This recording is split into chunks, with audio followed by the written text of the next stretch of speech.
Mama. Yes. What's the secret of keeping you as a wife? Money.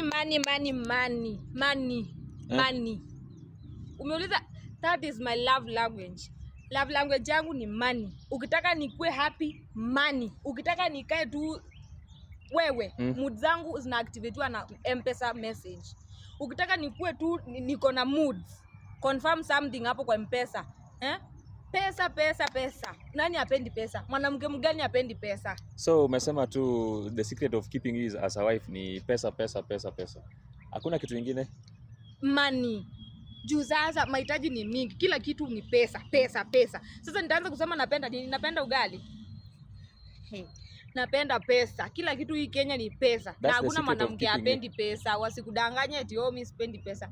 Mimi naye napenda hiyo pesa. That's my love language. That's my everything. Hata ukiamka saa zingine unanishtua tu na M-Pesa message hata kama ni kaso tu. Hiyo utaona tu umenijengea siku. Bora ni pesa. Sawa? M-Pesa message. Ikue cash money. M-Pesa kitu kama hiyo. Like I just need money. Wewe tafuta tu vile utapata hiyo pesa. You will make me happy. Yeah.